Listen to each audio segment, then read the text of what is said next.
Shalom bien-aimé peuple de Dieu, bienvenue sur notre plateforme de méditation intitulée Méditons ensemble.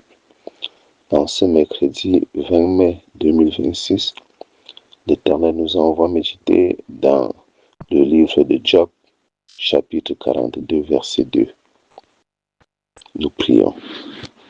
Yahweh notre Seigneur, béni sois-tu Seigneur notre Dieu qui nous attire dans ta présence par cette portion de tes saintes écritures.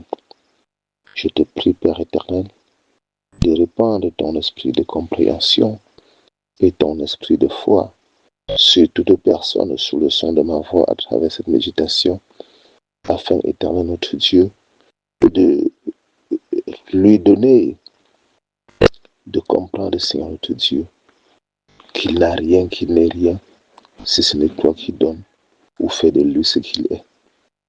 Viens le faire, Seigneur notre Dieu, pour la gloire de ton Saint-Nom, afin que toute la terre te craigne, au nom de Jésus-Christ.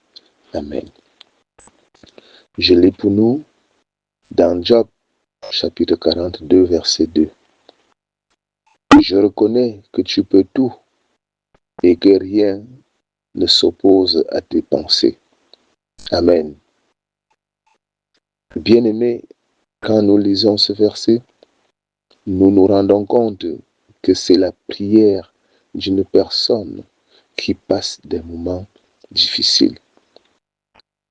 Un homme qui a presque tout perdu, mais malgré tout, il n'a pas abandonné et a gardé la foi en son Créateur.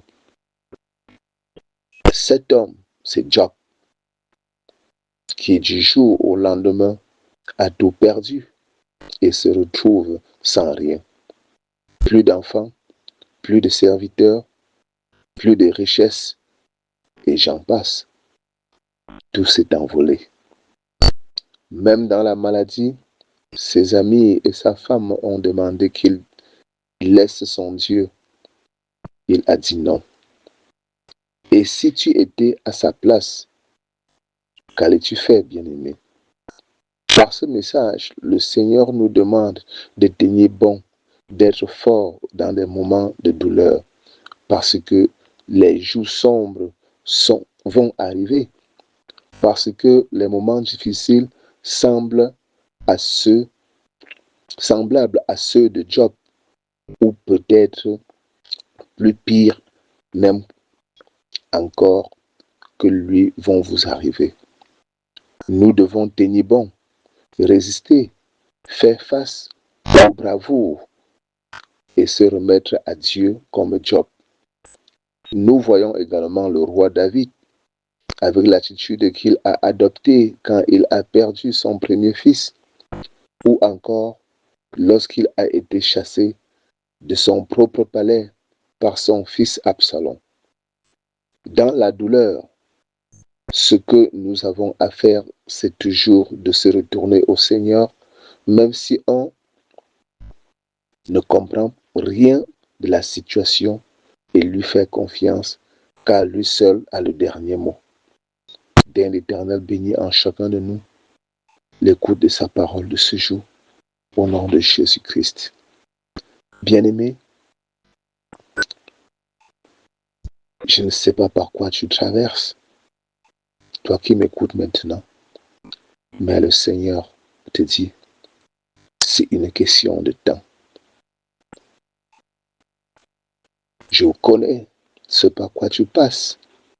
Je vois ta douleur, je vois tes larmes, je vois ta tristesse. Je connais tes peurs, je connais tes craintes. Aie confiance et ne t'éloigne pas de moi,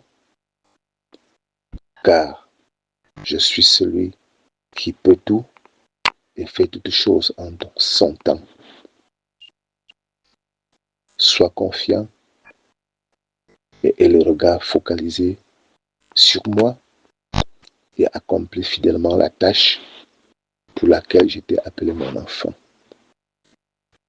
Daigne, bien-aimé, être fortifié et traverser cette épreuve avec la clé, comme l'a fait Job, le serviteur fidèle de l'Éternel.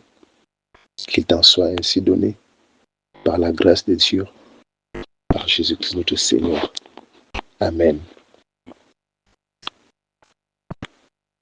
Bien-aimé, si c'est la première fois que tu nous rejoins sur cette plateforme, n'oublie pas de t'y abonner, surtout de liker cette publication, de la partager, de monter pour lire les publications précédentes ou même télécharger pour pouvoir les écouter au moment opportun.